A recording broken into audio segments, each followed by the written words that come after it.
네, 안녕하세요. 옥천 FM 공동체 라디오 104.9MHz. 네, 이번에는 옥천 이후 소식과 과학 이야기에 대해 들어볼 시간입니다. 네, 반갑습니다. 저는 옥천 신문에서 일하고 있는 권오성이고요. 네, 안녕하세요. 저 옥천 FM 공동체 라디오의 윤석준 PD입니다.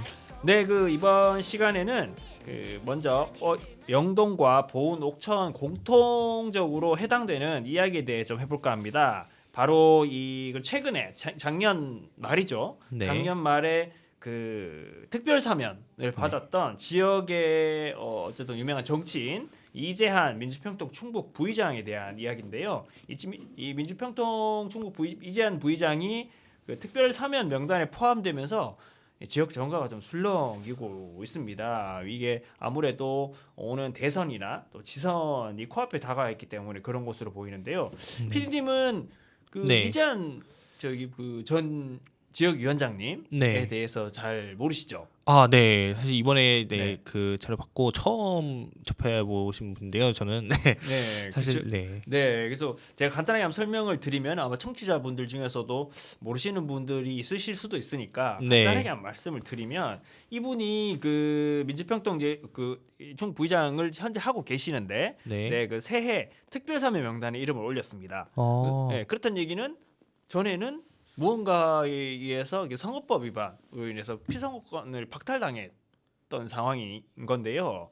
그때 당시의 상황에 대해서 간단하게 말씀을 드리면은 지난 20대 총선에서 이 선거법 위반 혐의로 기소가 돼서 벌금 250만 원형을 받고 사실상 정치일선으로 물러나게 됐는데 네. 당시 이제 이재한 부의장은 20대 국회의원 선거였습니다. 근데 출마를 앞두고 1월 1일이었는데요. 그때 옥천읍에 요즘에는 코로나 때문에 해맞이 행사를 못 합니다. 원래도 못 했지만 네. 당시에는 이제 코로나 이전이었기 때문에 옥천읍에 한 해맞이 행사장에서 확성기를 들고 네. 본인한테 어떤 지지를 호소한 점이 사전 선거운동 혐의 인정을 받았어요. 네. 인정을 받아 재판을 받았고요. 네. 또 더불어서 이제 선거사무소 개소식 때 이 당시 이제 경쟁 후보자였던 현재 국민의힘 박덕흠 의원, 네. 박덕흠 의원이 지난 의정 활동 기간 동안 공약을 한 건도 이행하지 못했다라고 이렇게 발언을 한 점도 허위사실 공표 혐의가 됐습니다. 그러니까 한 네. 건도 이행하지 못했다. 이거는 사실 거짓이다. 뭐 이렇게 이제 주장을 했던 거예요. 박덕흠 의원 측이. 네. 그래서 그 두 가지 문제가 더해져서 벌금형 250만 원형을 받았는데요. 네. 법원은 사실 1심에서는 선고 유예를 선고를 했습니다만은 2심과 대법에서 250만 원 벌금을 확정해서요. 확정받았고 그래서 이제 5년간 피선거권이 박탈됐고 정치적 타격을 심각하게 입고 물러나야 했습니다. 사실 이재한 전 위원장 같은 경우는 이전에 민주당 지역 내 동남 4군 지역위원회의 수장이죠. 지역위원장으로서 활동을 하다가 이렇게 이제 물러나게 된 인물인데 이제 이재한 부의장의 아버지가 이용희 전 국회 부의장이에요. 또 당시에는 남부 3군 선거구였는데 영동, 옥천, 보은 지금은 괴산까지 들어가 있습니다만 그래서 오랫동안 남부 3군 지역 국회의원으로 활약한 인물이기도 합니다.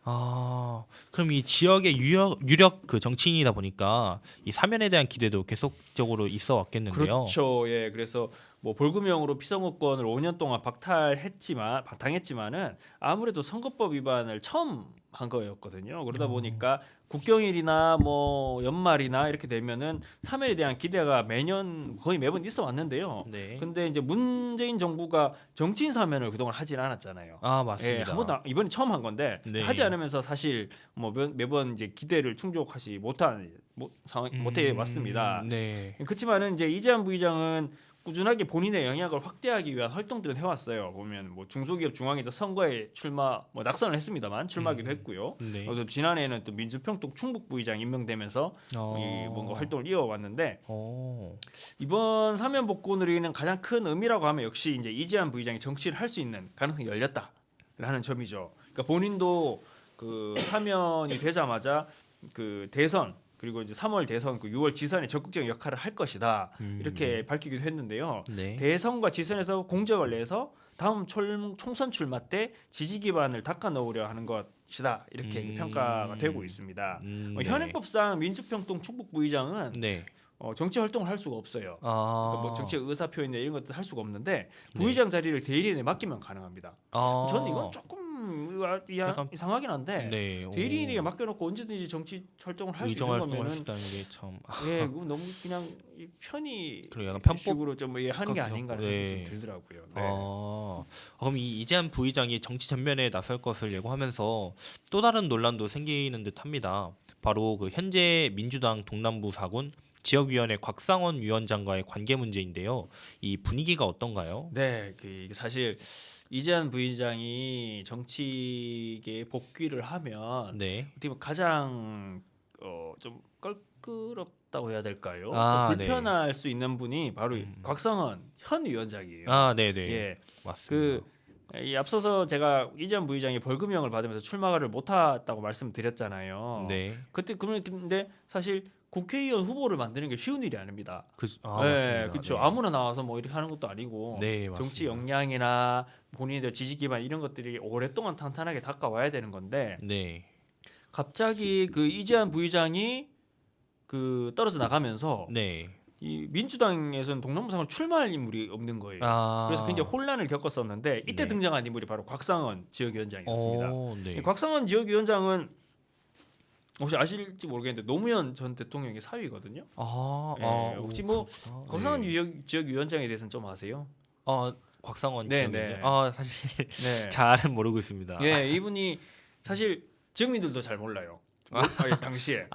네. 그냥 뭐 노무현 전 대통령의 사위다 이 정도만 알고 있었지 지역에 뭐 따로 활동이나 뭐 그런 것들이 있지는 않았던 인물인데 네. 이분이 그 일종 갑자기 지역 입장에서는 본인은 네. 뭐 준비를 오래 하셨겠습니다만은 네. 갑자기 등장을 하면서 등장 인물이었고 그리고 지난 21대 총선에서 네. 41.44% 득표율을 기록했어요. 그러니까 굉장히 어떻게 선전을 한 거죠. 네. 근데 이제 박덕흠 의원은 패했습니다 결과적으로. 예, 이게 지역에 연고가 거의 없는 인물인데도 40%가 넘는 득표를 기록했다는 거는 의미가 있다. 뭐 이렇게 얘기되는데 또 한편에서는 이건 뭐 사실상 누가 나와도 이 정도는 되는 뭐 민주당 고정표다. 뭐 이런 평가도 있는 상황이었습니다. 그 사실 이재한 부의장이 정치 전면에 등장하게 되면 곽상원 지역위원장과 대립이 불가피할 전망이에요. 왜냐하면 둘 다 지역구 출마를 생각을 하고 있거든요. 근데 지역구 민주당에서 공천을 한 명만 줄 거 아니에요? 그러면 둘이서 둘 중에 한 명을 전략 공천을 하던가 아니면 경선을 하던가 해서 둘 중에 하나는 떨어질 수밖에 없는 상황이 되는 겁니다. 네네, 맞습니다. 예, 그렇기 때문에 경쟁을 어떻게든 해야 될 상황인 거고 그러면은 누가 더 우위에 서느냐가 될 텐데 그 시금석이 되는 그 시기가 바로 오는 대선 지선 과정이에요. 이 과정에서 각자 두 인물 모두 자신의 성과를 내기 위해서 적극적으로 막 나설 것으로 예상이 되는데 뭐 곽상원 지역위원장은 이미 이제 민주당 이재명 캠프 내에서 선대위 대변인으로 활동을 하고 있고요. 그러면서 정치적 영향을 확장하고 있습니다. 그리고 이재한 부의장도 사면을 받자마자 정치적 활동을 본격화하겠다 이렇게 밝혔어요. 그리고 하면서 향후 총선 시 유리한 거점을 확보하기 위해서 노력을 하고 있는 상황입니다. 아직까지 두 인물 모두 서로 이제 상대방 후보에 대한 직접적인 그 입장이나 이야기는 피하고 있는 상황인데 뭐 오래 가진 않겠죠. 결국에는 두 분이 승부를 봐야 될 시기가 올 테니까요. 그러네요. 네. 그러면 이 지역사회 내에서도 관심이 꽤나 높아지겠습니다. 이 향후 상황에 대해서는 어떻게 예측이 되나요? 예, 이제 현재 대선이 코앞에 와 있고요. 네. 그리고 지선도 대선 직후에 거의 뭐 한 3개월인가요? 정도 뒤에 바로 치러지거든요. 네네. 그러다 보니까 동남부 4군 지역위원회 조직을 변경하기는 어려울 것으로 예상됩니다. 지금 뭐 이제 법 구조상으로도 곽상원 위원장이 스스로 물러나지 않는 이상 뭐 이재한 그 전 위원장이 그 자리를 차지한다고 할 수는 없어요. 그렇죠. 뭐 물러날 이유가 없죠. 네, 맞습니다. 그리고 또 곽상원 위원장은 최근 보훈군의 어떤 그 민주당 인사를 사무국장으로 임명했는데요. 이러면서 조직 재정비에 나서고 있습니다. 본인의 장악력을 높이고 거의 대응을 하기 위해서 준비를 하고 있는 거고 그런 상황이고요. 그 지역위원회 당권 그러니까 이제 당 내 권한이나 이런 부분은 곽상원 위원장이 가지고 있는 게 사실이에요.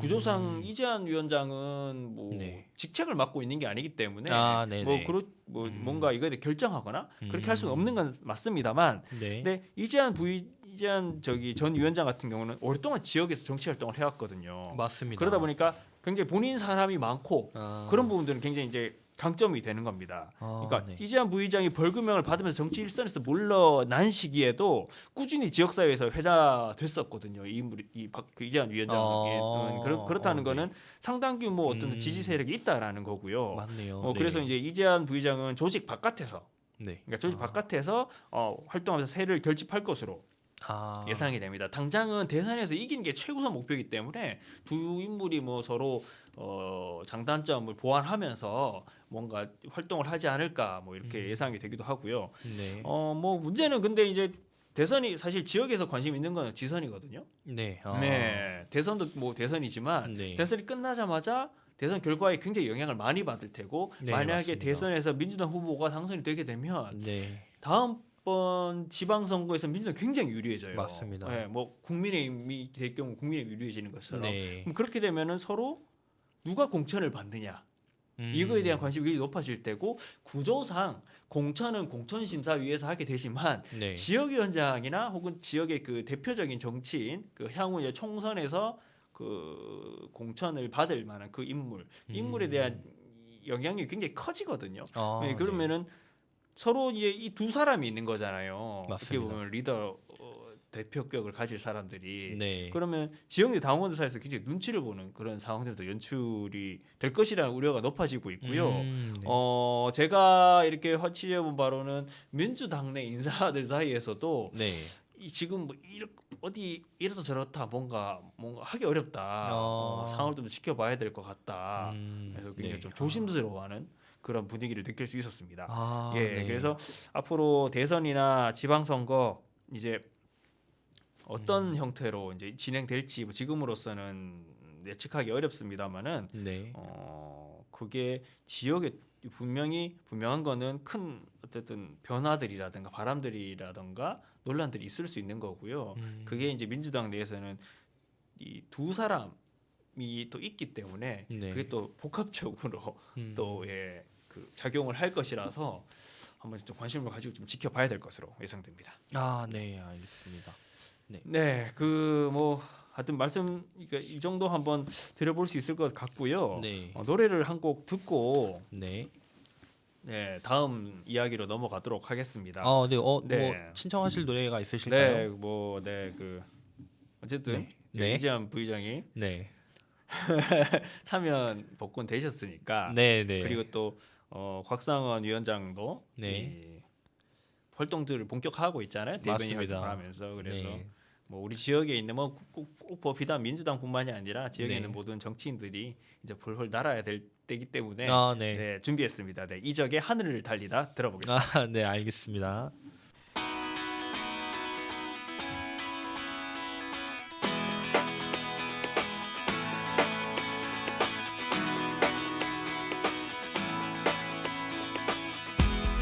두근거렸지 누군가 나의 뒤를 쫓고 있었고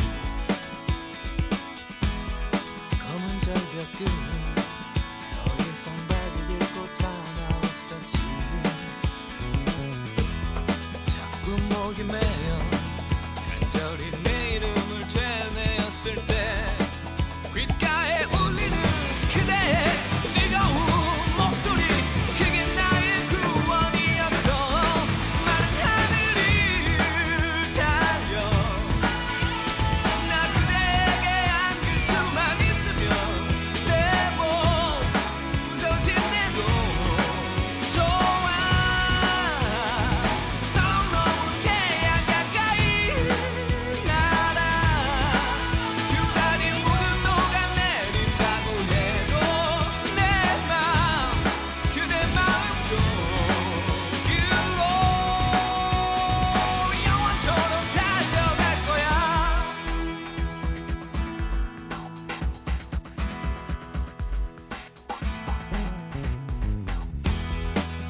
예, 노래 듣고 왔습니다. 어때 이적 노래 좋아하시나요? 저 이적 노래 정말 좋아합니다. 그래요? 네. 저보다 훨씬 세대가 이렇게 아. 예, 또 신세대신데. 근데 이적이 네, 또 이적. 이제 뭐 걱정 말아요 그대라든가 네. 이제 그 응파르에서 이렇게 네, 네. 뭐 그 저 그런 거 뭐라 하죠? 이렇게 피처링 네. 그런 거 많이 해가지고 네네. 솔직히 이제 젊은 세대들도 많이 네. 알고 있지 않나. 그렇군요. 그리고 무한도전이나 이런 좀 네. 또 젊은 사람들이 많이 챙겨보는 그런 네. 프로에도 많이 나와서 또 활약을 네. 좀 보여줬었잖아요. 그렇군요. 네. 무도를 보셨어요? 무도는 제 무도. 세대에 보던 거. 무도 네. 젊은 세대들도 많이 봅니다. 그래요? 네. 요즘은 알겠습니다. 유튜브에 이렇게 네. 짤막짤막하게 나와 있는 것도 많아서 맞아요. 네. 정말 많이 그쵸. 봅니다. 네, 예, 뭐 다음 이야기를 한번 넘어가 보도록 할게요. 이제 네. 이번 두 번째 이야기는 충청북도 네. 소식인데요. 네. 주제를 이걸로 정했습니다. 충북형 지역 뉴딜 2.0. 지역 균형 뉴딜 2.0이요. 그렇죠. 지역 균형 뉴딜이죠. 예, 자, 1.0이 있었던 건가요? 예, 1.0 있었는데 아, 일단 뉴딜 사업에 대해서 네. 이 지역 균형 뉴딜, 네, 한번 네. 어떻게 들어보신 적 있으십니까? 뉴딜 정책은 들어본 적 있는 것 같은데요. 지역 균형 뉴딜이라 네. 이게 도대체 무슨 의미인지. 예, 그렇죠. 뉴딜 사업이라고 하면 왜 그 저기 공황이나 이럴 때 네. 국가가 대규모 예산을 투자해서 맞습니다. 그런 어쨌든 경제적 어려움 네. 뭐 이런 것들을 해결하는 그런 걸로 많이 알려져 있잖아요. 맞습니다. 그래서 충청북도가 작년이죠. 네. 작년에 그 충북형 지역 균형 뉴딜 1.0 그렇죠. 1.0을 시행을 했는데 네. 최근에 그 이제 추진 1주년을 맞이해서 충북형 지역 균형 뉴딜 2.0을 발표했습니다. 그러니까 1년 동안 한 거를 네. 더 뭐 극복 더 이제 확장해서 약간 하겠다. 보강하고 네. 그런 느낌. 뭐 이런 거예요. 네. 근데 한번 조금 살펴보면 내용을 네. 이게 처음 이 충청북도가 발표한 게 2020년 12월이에요. 그러니까 네. 1년 좀 지났죠. 네, 맞습니다. 네, 근데 이게 코로나 위기 극복 차원에서 한 건데 네. 뭐 이제 저기 뭐 1년 동안 네. 그 뭐 마중물을 되는 그런 재정 투자를 했다. 이렇게 하면서 네. 110개 사업에 1조 8,228억 원의 재정을 투자했다. 이렇게 네. 얘기를 했어요. 뭐 그러면서 네. 전략적 공모 대응으로 자율주행 기술 개발 혁신도 하고 자율주행. 119 항공 정비실 등 42개 사업 공모에 선정돼서 네. 국비를 3,499억 원을 적기에 확보했다. 이렇게 얘기를 했습니다. 자, 어떠세요? 뭔가 좀 되게 그럴싸한데요. 그쵸? 네, 자율주행이라면 네, 이게 네. 아직까지 되게 상용화되기 힘든 네, 그런 기술 그쵸? 아닌가요? 예, 이게 뭐 좀 더 자세히 한번 제가 좀 보면은 네. 자, 요즘 뭐 이슈가 되는 2차 전지, 네, 2차 전지. 2차 전지 사업, 그 전기차에 많이 들어가잖아요. 네. 예, 2차 전지 사업. 그다음에 소부장이라고 아세요? 요즘 뭐 이렇게 좀 뭐지 경제에 관심 많거나 투자 이런 거에 좀 관심 있으신 분들은 네. 많이 들어보셨을 텐데 소재 부품 장비, 아, 이런 거에 대한 특화단 소부장? 네. 지정 뭐도 있고 그래서 뭐 미래 산업 혁신 성장 토대를 구축하기 위해 K 배터리, K 반도체, K 모빌리티, K 바이오 네, 이렇게 그래서 네. 뭐 그렇게 해서 와우, 국가 전략 산업 중심지로 급부상했다. 이렇게 스 스스로 평가를 했습니다. 네. 오. 네. 자, 근데 여기서 재밌는 게 네. 그거예요. 자, 아까 말씀드렸지만 국비를 약 한 3,500억 원을 적게 확보했다고 했죠. 네. 그리고 110개 사업에 1조나 넘는 재정을 1조 8천억 원이 넘는 재정을 투자했다고 했어요. 이만한 이 재정을 투자를 네. 추가로 했다면 네. 이 말이 저는 효용성이 있다고 생각을 합니다. 근데 충청북도 예산이 이 정도를 늘려면요. 네. 거의 200%가 늘어야 되거든요. 네. 그럼 거의 2년치 예산이 네. 들어가는 근데 건가요? 네. 예산이 증가하진 않았어요. 그렇게. 그럼 이게 어떻게 된 일일까요? 그러니까 기존에 네. 기존에도 그러니까 이게 그러니까 행정 공공 예산이라는 거는 네. 우리 옥천군을 기준으로 하면요. 네. 예를 들어서 한 100억짜리 사업을 한다고 칩시다. 네. 근데 이게 국비 사업이라 쳐요. 네. 국비 세원 사업이다 이러면은 국비 50%, 네. 도비 10%, 군비 40% 이런 식으로 되는 경우가 많습니다. 아, 네네네. 예, 그러니까 맞습니다. 매칭 사업이잖아요. 네. 근데 그리고 정부는 작년에도 비슷한 사업을 했고 재작년에도 비슷한 사업을 올해도 비슷한 사업을 해요. 왜냐 공공 사업이라는 게 네. 크게 달라질 게 없습니다. 아. 그렇잖아요. 뭐 맞습니다. 갑자기 이 사람들이 먹을 것, 네. 생활, 복지에 관련된 예산들, 네. 그리고 경제 활성화 네. 이런 부분에 대한 예산들이라는 게 방향성이나 네. 그 안에 디테일한 건 달라질 수가 있는데 네. 본질은 똑같아요. 같은 거예요. 그렇다고 공공 예산으로 수익 사업을 할 수는 없잖아요. 아, 내가 맞습니다. 이 보니까 충청북도는 이 뉴딜 사업을 해가지고 이따 재정을 돈을 불려야겠어 이러면서 어디 투자하고 네. 어디 주식 넣고 이렇게 할 수가 없어요. 아, 네. 그렇잖아요. 네, 맞습니다. 근데 이게 무슨 뜻이냐면 네. 기존에도 이런 네. 사업들은 있어 왔습니다. 아. 근데 그거를 제가 살펴보니까 네. 대부분이 아. 그냥 이렇게 새로 맞추는 형태고 그리고 사업 명칭이나 방향성이 약간 수정이 있었을 뿐이지 아. 뭔가 새로 신규로 이만한 예산들을 그럼. 새로 투입한 건 아니라는 거예요. 그렇구나. 네. 아마 우리 주민분들 그 읍내 다니다가 많이 보셨을 텐데 플랜카드에 뭐 네. 옥천군 뭐 하는데 뭐 몇백억 확보 그다음에 뭐 박덕근 의원실 앞에 보면은 굉장히 커다란 현수막 혹시 보셨어요? 아, 네. 현수막 네. 현수막은 본 것 같은데. 거기에 네. 보면은 무슨 사업에 몇십억 저기 청산 산성 문화마을 사업 몇십억 몇십억 이렇게 돼 있잖아요. 네. 근데 그게 본인이 딴 거 뭐 본인이 도움을 주셨겠지만 네. 그렇지만 그게 다가 아니잖아요. 맞습니다. 그리고 국가 총예산이라는 건 한정이 되어 있는 건데 네. 그걸 결국에 어디에 넣을 것인가의 선택에 대한 부분인 거죠. 그러니까 맞습니다. 저는 충북형 지역 유지 사업이 잘못됐다 잘됐다 내가 말씀드리기 전에 네. 이 총 캐파 그러니까 이제 총량은 네. 크게 달라지지 않았다. 물론 증가는 했겠습니다만 달라지지 않았는데 도가 이걸 어디에 투자할 것인가, 네. 어디에 집중 육성할 것인가에 대한 부분으로 봐야 되는 거지. 마치 이전에는 없던 새로운 사업을 하고 거기에 전에 투자하지 않던 기존대로 투자하면서 새로 뭐 한 2조죠. 1조 8천억 원이니까 그 정도 네, 되잖아요. 맞습니다. 거의 2조. 거의 네. 그 정도 되는 큰 돈을 추가로 갑자기 투자하는 게 한다는 건? 아니다라는 거죠. 그걸 잘 보셔야 돼요. 그럼 이게 네. 그 돈은 어디서 빼온 거거든요.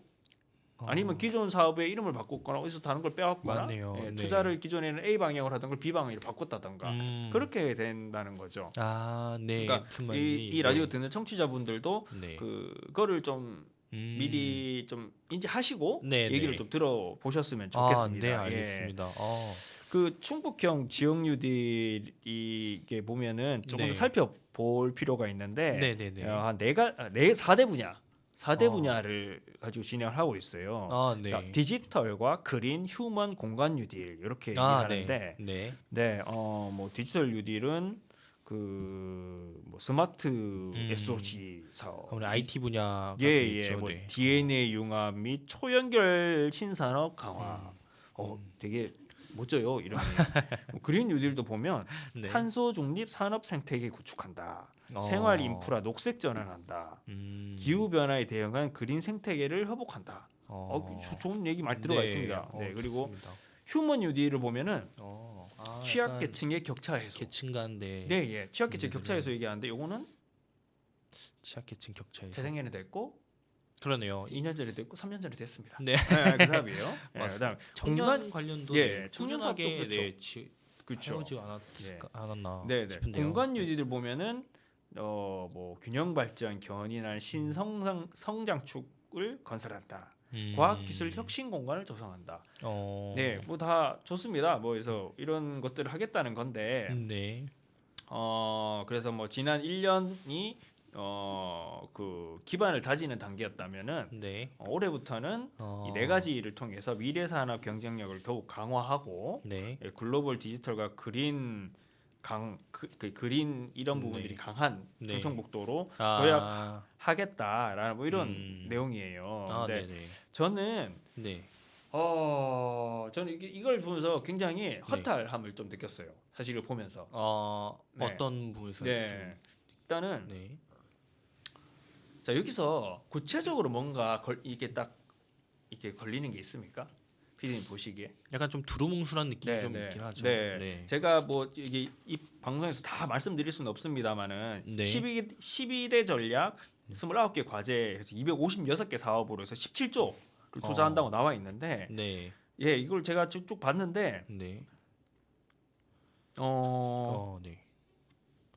제일 중요한 게 이 저희는 옥천이잖아요. 네, 맞습니다. 그리고 도는 11개 시군 전체를 균등하게 발전시키고 뭐 어떤 필요에 따라서 이렇게 해야 되는 그런 건데 옥천이 안 보여요.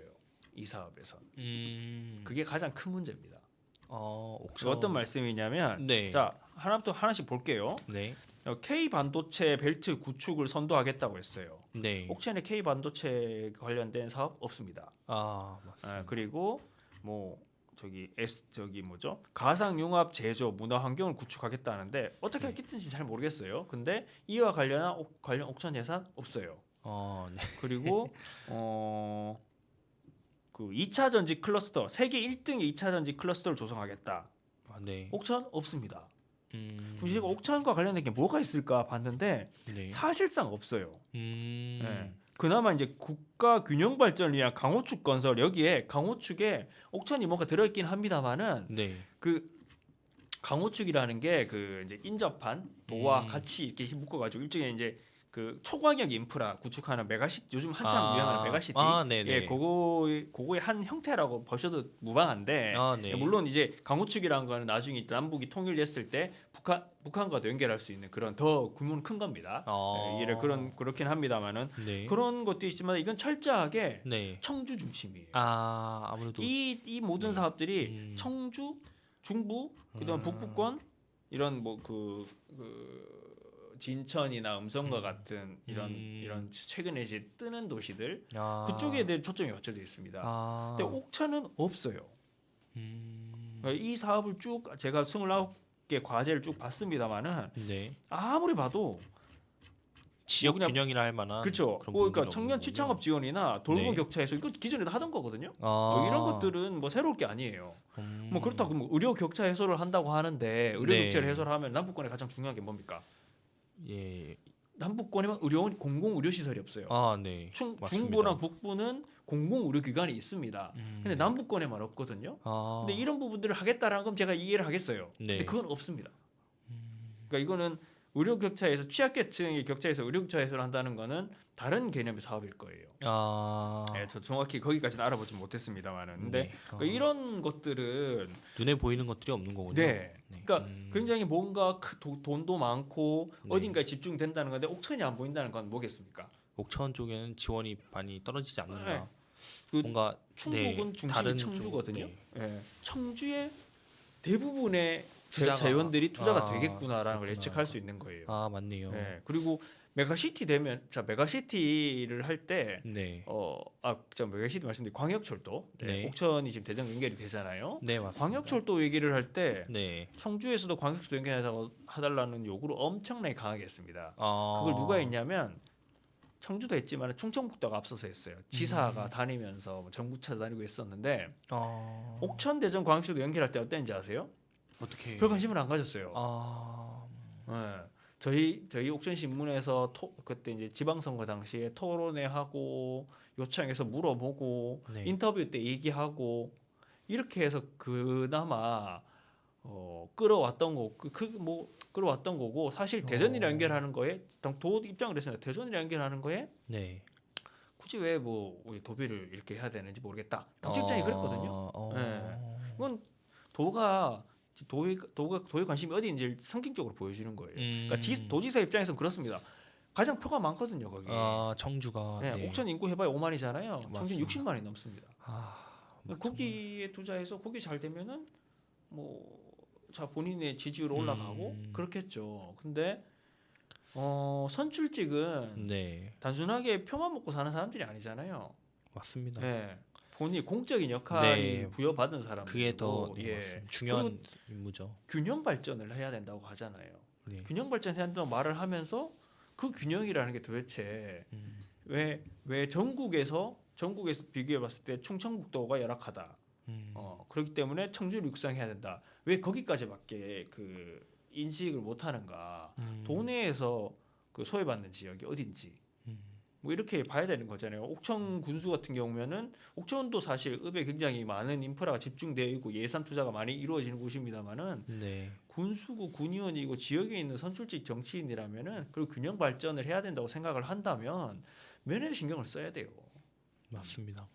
그런 부분들이 보이지 않는 게 사실 가장 큰 이 충북형 지역 뉴딜, 기능 뉴딜 2.0이 아닌가 저는 그렇게 생각을 하고요. 네, 이대로 가면 결국 청주만 살아남습니다. 맞습니다. 네, 청주만 살아남게 되고 그 외 지역, 네, 예, 특히 남부 상구는 네, 이미 남부 상구? 지방 네, 소멸 네, 지어짐이 좀 이렇게 네. 조금씩 보여지고 네, 있는 네, 가운데서 그렇죠. 남부 상구는 땅덩어리만 따지면은 충북이 한 4분의 1 되거든요. 네, 4분의 1, 4분의 1 넘나? 아, 그 정도 돼요. 근데 인구는 다 합해봐야 13만 네, 정도 돼요. 네. 네. 청주의 반도 안 되네요. 반의 반도 안 되죠. 네. 네. 아이고 근데 참. 이게 과연 그럼 인구가 적으니까 투자를 덜 해야 될 이유가 되는 것인가? 예. 오히려 소외받기 때문에 정책에서 배제되고 있기 때문에 더 그런 인구 맞습니다. 소멸이나 인구 감소나 고령화나 이런 것들이 이루어지는 게 아닌가라는 생각인 네. 거예요. 적어도 이렇게 네. 지역 균형 발전 뭐 이런 네. 말을 써놨으면은 네. 그렇게 진행이 되지 그렇죠. 않을까 생각이 예. 드는데요. 그래서 정말 지역 뉴딜 사업이라면 네. 저는 남부권 계획 그리고 옥천 지역의 계획이 나와야 된다고 봅니다. 음, 도가 그걸 마련해야 돼요. 그러니까 맞습니다. 아니 그거는 옥천군이 마련할 거 아니야라고 얘기를 할 수 있어요. 근데 그렇게 하면 도 스스로 존재 이유가 없는 겁니다. 왜 청주 중심 계획을 만드는 거예요? 맞습니다. 예. 도는 광역이잖아요. 네. 그러면은 충청북도 내에 있는 11개 시급의 발전 계획을 마련해 줘야 되는 거예요. 그거를 전반적으로 꿰고 그거를 구성을 해줘야 되는 거지. 네. 모든 거의 중심을 청주로 만들어 버리고 이런 식으로 해서는 안 되는 거죠. 그러니까 네. 재작년에 과학관 옥천에서 과학관을 유치하려고 준비를 했었습니다. 그때 도에서는 앞에서는 그랬어요. 네. 도에서는 옥천을 추천하겠다.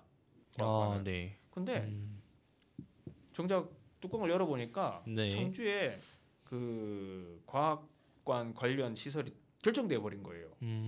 다른 사업입니다. 결정되면서 충북은 아예 대상에서 빠져버렸어요. 이미 있으니까. 그리고 도에서는 다 알고서도 그냥 그런 거예요. 이거는 뒤통수를 친 거거든요. 네.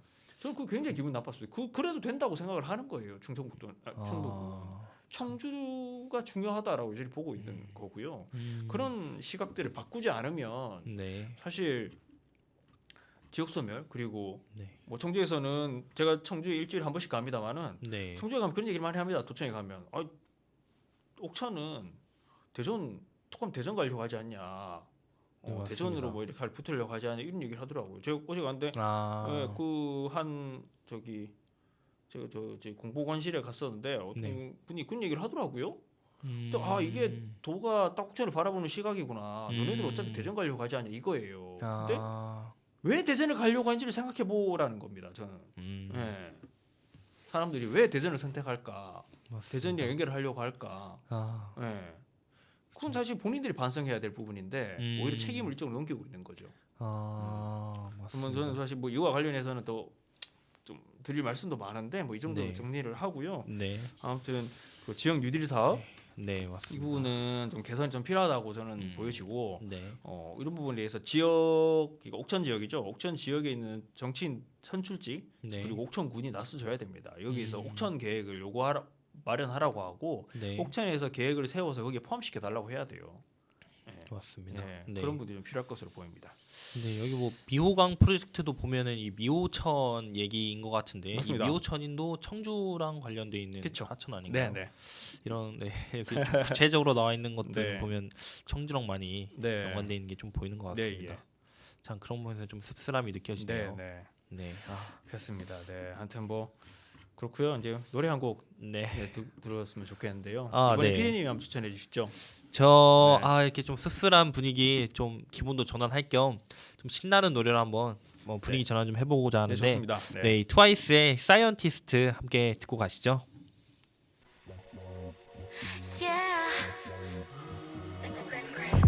왜 자꾸 날 연구해 아인슈타인도 아니고 왜 그렇게 각을 재 사인 코사인도 아니고 밀고 당기는 게 내 스타일은 또 아니고 알아보다 말 거면 눈에 펄펄 나만 좀 잡아 넌 생각이 많아 문제야 문제 머릿속만 각자 시간에 떠날 시간에 Better make a move. Love ain't no science, don't need no license. 머리서 내고 고민할 수 minus. Don't try to be a genius. Why so serious? 맘이 가는 대로, 맘이 시킨 대로. What you waiting for? 그래 뭘 안 했어 그동안 나에 대해. 다음 과목은 뭐야? So what's the next class day? 백날 연구해봤자 이런 식이면 failure. 또 단위로 바뀌어드는 내 맘은 뭐 from 내걸. 넌 생각이 많아 문제야 문제. 머릿속만 들여다보면 뭐해. 각자 시간에 떠날 시간에 Better make a move. Love ain't no science, don't need no license. 머리서 메고 고민할 수 minus. Don't try to be a genius. Why so serious? 맘이 가는 대로, 맘이 시킨 대로. What you waiting for? You got a crush on me. You gotta fall for me. 사랑 같아서 이론이 무슨 소용 있어 useless. 이런 바삭한 genius 아인슈타인보다 불더적 curious Frankenstein처럼 돌진해서 튼데 멋지네. 거침없이 logical crush on me. 답이 없어 재미있는 걸 너 왜 몰라. 답을 몰라 설레였던 걸 너 왜 몰라. 난사 하나 빠진 것처럼 사랑하자. 딱 하나만 나는 바보 된 것처럼. Love ain't no science, need no license. 연구해 빨리 충분히 you know about me. Love ain't no science, need no license. 말했잖아 what you waiting for? Love ain't no science, need no license. 머리서 내고 고민할 수 minus. Don't try to be a genius. Why so serious? 맘이 가는 대로, 맘이 시킨 대로. What you waiting for? You ain't a star. You ain't a star. Better move. Watch you waiting. Watch you waiting. You ain't a star. You ain't a star. 네, 노래 잘 들어봤습니다. 네, 이번 시간에는 편하게 앉아서 듣는 과학 이야기 시간이죠. 네. 네, 오늘 주제는 인지 편향의 한 가닥, 네, 무리짓기와 우리편이라고 알고 있는데요. 네. 네, 이 내용이 이제 그 키스의 그 스타노비치에 네. 이제 저서 그 우리편 편향에서 네. 이제 발췌한 자료라고 네, 네, 이렇게 그렇습니다. 알고 예. 있습니다. 네, 그 일단 우리 본격적으로 하기 전에 네, 이 좀 이게 아무래도 주제가 달라지다 보니까 네네. 분위기를 달리하는 저희가 그 중간 시그널 음악을 하나 만들지 않았습니까? 아, 네, 죄송합니다. 예, 아니요. 그래서 네, 깜빡 시그널 잊었네요. 음악을 한번 네. 틀어보고 들으면서 한번 본격적으로 시작해 보는 거 좋겠네요. 네, 알겠습니다. 함께 들어보시죠.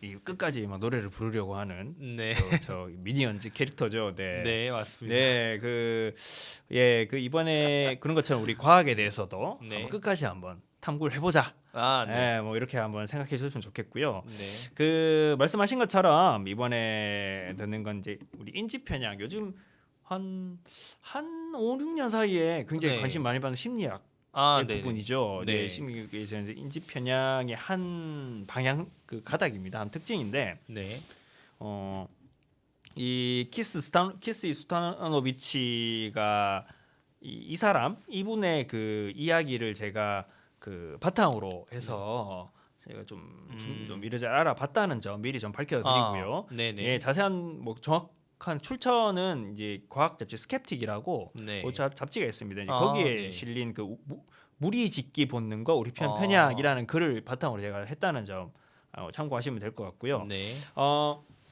예, 자, 그 페이크 뉴스 많이 들어보셨죠? 네네. 가짜 뉴스라고 예, 하잖아요. 이게 처음 언제 말이 나왔는지 아세요? 이건 저는 잘 모르겠네요. 네. 네. 이게 우리나라에서 나온 건 아닌가요? 그렇죠. 아닙니다. 이게 아. 미국에서 시작되는데 트럼프 네. 전 미국 대통령이 이 말을 쓰면서 네. 전 세계적으로 유행을 하게 됐어요. 트럼프 대통령이요. 그렇죠. 근데 네. 트럼프 대통령이 본인이 이게 뭐 어떤 본인의 마음에 들지 않는 뉴스라던가 이런 것들을 페이크 뉴스라고 하면서 트위터에다 잘 썼었죠. 예. 근데 자 여기서 이제 좀 살펴볼 분이 네. 우리는 어떤 뉴스를 가짜 뉴스라고 하는가입니다. 네. 예. 자 최근의 뉴스. 상황을 한번 보시면은 좋겠는데 네. 그 입장에 따라서 서로 상대방의 뉴스를 가짜라고 하는 주장하는 것 혹시 보신 적 있으시죠? 네. 예, 꽤 자주 보실 네, 거예요. 맞습니다. 예, 서로가 상대의 주장이 잘못됐다. 네, 맞습니다. 가짜 뉴스다. 뭐 네. 이렇게 얘기를 하잖아요. 네. 그러니까 우리는 사실 진실과 사실 굉장히 소중하게 여기죠. 네, 맞습니다. 예, 근데 우리의 견해를 지지해 줄 때만 그렇다라고 하는 게 이게 스타노비치의 주장 얘기입니다. 그러니까 네. 사실의 취사 선택이라고 하는데 그러니까 음. 편집해서 사용하는 거예요. 본인의 아, 입맛에 네. 맞게. 그래서 맞습니다. 그러니까 우리 편 편향이 뭐냐 했을 때는 이렇게 자신의 기존 신념이나 견해, 태도의 그 편향된 방식으로 네. 증거를 평가하거나 생성하고 가설을 검증하는 현상을 말합니다. 좀 말이 어려운데, 네. 그러니까 그 이게 자기한테 맞는 그러니까 자기 네. 주장에 맞는 팩트들만 갖다 붙인다는 거예요. 아. 쉽게 얘기하면 그것만 받아들이고 인정을 한다는 건데 이게 특히나 요즘 같은 경우에는 부정확한 정보 홍수 시대잖아요. 네, 맞습니다. 인터넷 정보가 많지만 거기서는 부정확한 정보들이 굉장히 많고 거짓 정보도 많습니다. 네. 그런 시대에서 우리는 이제 우리 편향의 사회에 살고 있다라는 게 이 스타노비치의 얘기인데 네. 저는 뭐 사실 이 스타노비치 말 중에 이제 우리 사회가 딱 하나의 이론으로 설명할 수 있다 이건 좀 과잉이라고 봐요. 네, 뭐 맞습니다. 그렇게 사회가 단순하진 않죠. 네. 그렇지만은 이 사람의 논리는 한번 살펴볼 필요는 있어요. 사실 또 우리말 중에 네. 이제 아는 만큼 보인다라는 또 네네. 말이 있잖아요. 네. 사실 본인이 모르고 있는 그런 뭐 이제 반대쪽의 뭐 이런 입장이나 이런 거를 음. 사실 모르기 때문에서라도 사실 네네. 본인만의 이제 의견을 좀 사실이라고 믿는 예, 편향이 있지 않나. 그렇죠. 뭐 하는 그럴 생각도 수도 드네요. 있죠. 예. 네. 근데 한번 사례를 한번 좀 살펴볼 필요가 있는데 네. 1951년도에 네. 이 실험이었다고 해요. 그러니까 어. 이 보니까 그 프린스턴 네. 당시 프린스턴 대학교랑 다트머스 대학교가 미식 축구 경기가 열렸는데 네. 굉장히 치열했다고 합니다. 이 경기가. 근데 이 똑같은 영상이에요. 네. 똑같은 영상을 다트머스 학생과 프린스턴 학생 집단에게 보여주고 네. 영상에 보면서 반칙을 볼 때마다 표시를 하라 했어요. 네네. 근데 이 경기에서 실제로는 다트머스 선수단의 반칙이 더 많았다고 합니다. 네. 예, 근데 이 결과가 어떻게 나왔냐면 네. 다트머스 그 소속 학생들은 양 팀이 똑같이 반칙을 했다. 이렇게 봤고요. 프린스턴은 전체 반칙의 70%를 다트머스가 했다고 주장했습니다. 근데 실제로는 약간 더 많은 수준이었다고 해요. 근데 굉장히 많이 했다라고 이게 본 거죠. 확실히 예, 그렇죠. 네. 이게 그리고 유리하게 그렇죠. 근데 이거는 그 50년대 네. 그러니까 그 실험을 할 때는 외부 요인이나 그 변한 것들은 배제를 하고 네. 평가를 해야 되는데 그런 부분들에 있어서는 조금 부족한 부분이 있었어요. 근데 2009년에 이 네. 댄 케언하고 이 동료들이 했던 현대적인 실험 연구도 있었습니다. 그걸 한번 살펴볼 만한데 네. 그 2009년에 케임브리지에서 발생한 시위 영상을 바탕으로 통계 조사를 진행한 게 있어요. 근데 이 연구 자료에는 누가 어떤 것을 위해 시위를 했는지 나오지 않습니다. 이 영상 자료에는 네. 영상에 제공된 정보는 건물 밖에서 경찰이랑 시위대가 대치하고 있다. 이거밖에 없어요. 근데 이 연구자들이 피험자의 절반에게는 낙태 클리닉 앞에서 시위대가 낙태 허용 가능성, 그러니까 낙태를 금지한다 이런 걸 시위하고 있다고 하고요. 나머지 절반한테는 시위대가 그 신병 모집센터 앞에서 동성애자 군복무 금지에 반대하는 시위를 벌이고 있다 이렇게 했습니다. 그러니까 그 결과가 어떻게 나올 것 같으세요? 이럴 땐 참 좀 잘 모르시겠죠. 근데 이게 해보니까 이 연구자들은 그러니까 이 피험자들이 그 본인의 그 사상적인 그 위치가 보수적이다 혹은 진보적이냐에 따라 다르게 판단했다고 밝혀졌다고 드러내서 도출을 했어요. 네. 그러니까 낙태 반대 시위 경우에는 네. 그 어떻게 해요? 보통 보수 저들이 반대를 네. 하죠. 맞아요. 예, 낙태를 허용해서 안 된다라고 주장을 합니다. 네. 근데 이 보니까 보수 피험자의 70%가 경찰이 시위대의 권리를 침해했다고 주장했어요. 그러니까 이 정당한 걸 얘기를 하는데 경찰이 침해를 했다 이렇게 경찰이 본 거예요. 방해를 그냥 했다. 그 영상 네. 그 아무런 정보도 제공되지 않은 영상을 보고서. 근데 반면 진보적인 피험자는 28%만 그렇다고 밝혔다고 하고요. 근데 재밌는 게 네. 동성애 군복무 금지 반대 시위. 자, 이거는 어떻습니까? 동성애자도 군복무를 할 수 있어야 된다. 이거는 네, 지금 보수주의자들이 별로 좋아하지 않은 그 맞습니다. 방향이거든요. 네. 여기서는 진보적 피험자의 76%가 경찰의 권리를 침해했다고 주장했어요. 반대로 보수적 피험자는 16%만 그렇다고 했습니다. 그러니까 똑같은 영상에서 아까 말씀드렸잖아요. 그 영상의 제공 정보는 건물 밖에서 경찰과 시위대가 서로 충돌하고 대립되는 것밖에 없었는데 네. 상황이 어떤가에 따라 사람들이 다르게 인식을 한다는 거예요. 맞습니다. 그 정보에 네. 따라서 그게 굉장히 중요한 흥미롭네요. 흥미로운 네. 결과라고 하더라고요. 네. 예, 근데 이게 가장 많이 발생할 때가 바로 그 정치적 논쟁을 벌일 때입니다. 네. 정치적 논쟁을 벌일 때인데 네. 그 뭐 최근에 보면은 이제 민주당 이재명 후보하고 네. 국민의힘에서 이 윤석열 후보 네. 둘러싼 사람들의 평가도 한번 살펴보시면은 이 네. 당파적 한계성을 벗어나지 못하고 있는 거 아닌가 하는 생각. 뭐 계속 말씀드리면요. 네. 현 대선을 네, 두고. 그렇죠. 이 굉장히 영향을 많이 받고 있고 맞습니다. 이 같은 문제를 두고 누구는 되고 누구는 안 된다 판단하는 점이 점차 고착화되고 있어요. 저도 사실 이걸 조사를 하면서 네. 그 인터넷에 있는 그 남자들이 많이 간다는 네. 젊은 남성들이 많이 간다는 뭐 남초 사이트, 네네네. 여초 사이트 이런 데를 네, 한번 맞습니다. 봤는데 네. 그런 경향들이 좀 보이더라고요. 그래서 맞습니다. 본인들끼리 그 계속 이 진영의 논리가 좀 이게 세워져 강화를 합니다. 네, 그 맞습니다. 논리에 대해서. 근데 저는 이건 사실 뭐 그분들의 문제라고는 좀 볼 수는 뭐 없다고 그렇게만 볼 수는 없다고 생각을 하고요. 네. 이게 세계적 추세입니다, 사실. 근데뿐만 아니라. 근데 이제 그런 원인으로는 여러 가지가 얘기되는데 네. 제가 생각하기로는 그래요. 이제 공통적으로는 네. 일단 언론 영향이 굉장히 약화됐다는 점. 약화됐다는 점. 그리고 네. 페이스북이나 트위터 같은 이 SNS 의 영향이 굉장히 강화되고 있다는 점. 네. 그리고 복잡 다단해지는 사회가 한 원인이 아닐까 생각을 해요. 그러니까 일단은 이 SNS부터 살펴보면은 네. 이 알고리즘에 의해서 SNS는 내가 원하는 맞습니다. 좋아하는 것들 네. 묶어주게 돼 있잖아요. 네, 맞아요. 자기의 정치적 네. 그 입장 네. 이런 것들에 따라서 본인이 불쾌하게 여기는 것들은 다 걸러줘 버리니까. 걸러져 버립니다. 네. 그래서 맞습니다. 비슷한 사람끼리 모아내고 자기 확신을 강화시키면서 네. 이게 자신의 생각의 상식이고 정의라는 일반화의 오류를 범하게 쉬워지는 그런 게 맞습니다. 되는데 네. 근데 사실 이 같은 문제를 어느 정도 완충하는 게 사실 언론의 역할이었어요. 과거를 보면은. 네. 그러니까 언론은 기계적이라는 비판을 받는 면도 있습니다만은 네. 양측의 입장을 다루도록 하고 다양한 사람들의 의견을 공론장으로 끌어들이고 있거든요. 그러니까 이거는 뭐 저는 사실 언론으로서 역할을 제대로 하지 않는다고 보는 조선일보 같은 경우도 기계적으로는 합니다 이걸. 그러니까 언론의 특성상 기본적으로는 담아요. 물론 그 안에서 평양성이라든가 편집적인 걸 보이는 거 그거는 논조라든가. 그렇죠. 네, 논조는 당연한 거. 언론 모두가 갖고 있는 거고 네, 논조를 네. 말씀드리는 게 아니라 네네.